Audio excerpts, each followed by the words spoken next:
Bengals fans, it's official. He's here. Riley Reiff is a part of the Cincinnati Bengals, your Cincinnati Bengals. So let's stay tuned for this new episode of New Stripe City. Second out and goal.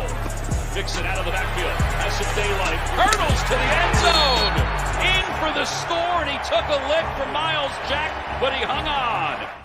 Yes, sir. The Bengals officially are pretty much agreed to terms, getting ready to sign, pretty much about to put paper to ink. He's already done his first interview, I think, already in terms of his press conference. The Bengals end up signing Riley Reiff. If you're new here, this is New Stripe City. What we do is provide all analysis on Bengals news, interviews, all kind of dope stuff. We got a podcast, Orange is the New Black. We have Cut the Tape on, which that's going to get cranked up as well with all of this new movement. We got some things for you. If you're new here too, and you're just looking for insight on Bengals players that may have signed to your team, such as Carl Lawson, such as Bobby Hart, possibly, be sure to check this out. Check out my videos and my analysis on those. I truly appreciate you guys. Welcome back to all the diehards. We got about 42 watching live right now. So if you're missing out on these lives, hit that notification button so we can get you in here and we can talk about it. I did a video on Galladay. I see some people in the comments talking about him. Please be sure to check that out. But let's talk about it.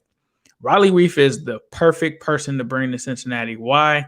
He's a good player in the locker room. He's a good player on the field. He's been pretty well versed in terms of pass blocking, in terms of run blocking. This was a guy that's coming in, he says, to play right tackle. So that makes sense. It looks like the plan is to keep Jonah at left tackle, shore up the right side at right tackle. Now, he is 32. He's going to be turning 33, I believe, after this season, if not during this season.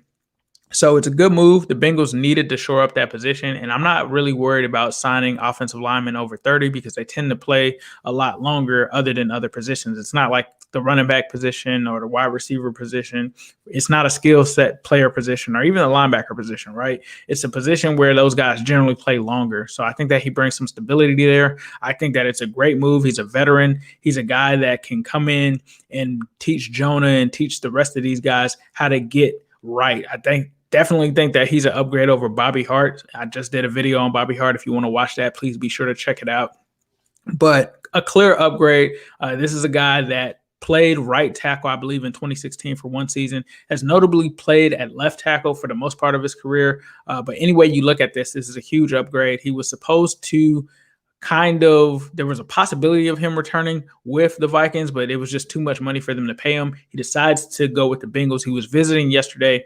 I think there was a story saying that he possibly, I don't know, I haven't confirmed this, he possibly was at a steakhouse last night with Joe Burrow. But this is a guy that's going to shore up that offensive line. And we also lost Geno Atkins today. So please be sure to check out that video where I talk about the loss of Geno Atkins. But stay tuned because there could be more news. The Bengals are making moves to kind of clear up that cap space, add even more. These were moves that we knew that they were going to do. If you watched any of my stuff on Twitch, which if you're not following my Twitch, hit the description. There's a link in there for that. But on Twitch, I talked about kind of going through this process and showing people how much money the Bengals could kind of clear in that cap space if they made certain moves. That was when I released Bobby Hart. That's when I released Geno and all of these things. So these moves to me come as no surprise. I also have sources close to the Bengals, as you guys know, that talked about this stuff as well. And I figured that Riley Reiff was going to be a signing that they could make. Now, they're still also looking at guards as well. I haven't gotten an update on that source, but I know a few days ago they were at least initiating conversations with offensive linemen. This is why I told you guys on AFC North to kind of chill out. And if you're not following the AFC North talk, please be sure to check that out. We do a great job of a roundtable over there. But I told everyone, hey, chill out. They're going to get some offensive linemen. And if you actually look at my Twitter at New Stripe City, I kind of predicted this. And this was even before I had sources. Well, actually, no, it was somewhat of an informed source that they were going to attack defense initially and that they were going to try to get one or two linemen. So I'm really hitting on that so far. I felt like they were going to do that. Looks like we got a super chat here from my guy. Shout out to Alonzo Ars, longtime supporter. Appreciate you, bro. Day one. I'm so glad Bobby Hart is gone. I'm sure that a lot of people share that same sentiment. But I will say he wasn't that bad last season. But I think we all can remember when he gave up those 10 sacks. So Riley Reiff, if I'm not mistaken, all of last season only gave up 1 sack the whole season. So this definitely helps Joe Burrow. I wonder if this opens the options up. I think that it does. It definitely opens it to, I think, a skill player. I've heard that it could possibly be a skill player based off of the way things are formatting in free agency. And that's why you let free agency set everything, right? Because whether it's Chase, Pitts, Panay, possibly Steele, we'll have to see. But the Bengals could also be clearing some cap space for Golladay as well if Golladay does take that 1-year deal. I haven't heard anything on that.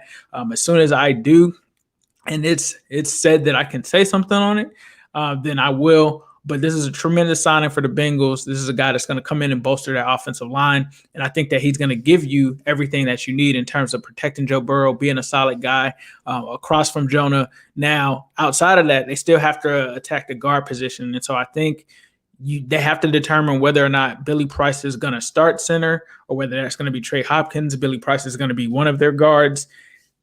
They still have a hole at the other guard position, whether that's Quentin Spain or what. So I think that they could look at Trey Turner or one of those guys and take a look at him there. But if you are also new here, please be sure to watch the episode and listen to the episode of the Orange is the New Black podcast. Now, when I say listen, the podcast itself is actually under the umbrella Cincy Jungle. You know, we're affiliated with them. So it's under the Cincy Jungle podcast, but it starts with the acronym OITMB. It's also on cincyjungle.com. So please be sure to bang it there because you will not want to miss that. And we might have to do an emergency podcast today. So stay tuned because there may be some Orange is the New Black coming at you pretty soon.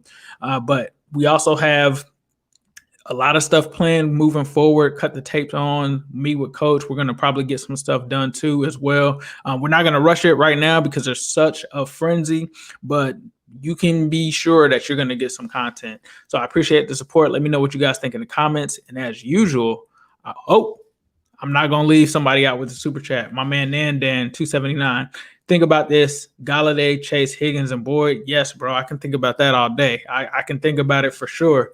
I'm kind of superstitious because I haven't ever put a player on the Bengals that I wanted because I don't want to jinx it. Because I feel like anytime I do that ahead of the signing, then it sucks. So we'll see. I'm going to definitely update my Madden for that. We might have to do some Twitch streams today if I have some time. I am going to the Magic Nets game later, so we'll have to see. But as usual, I'll leave you guys with a who day all day, every day, and especially on Sunday. Second out and goal. Mixon out of the backfield.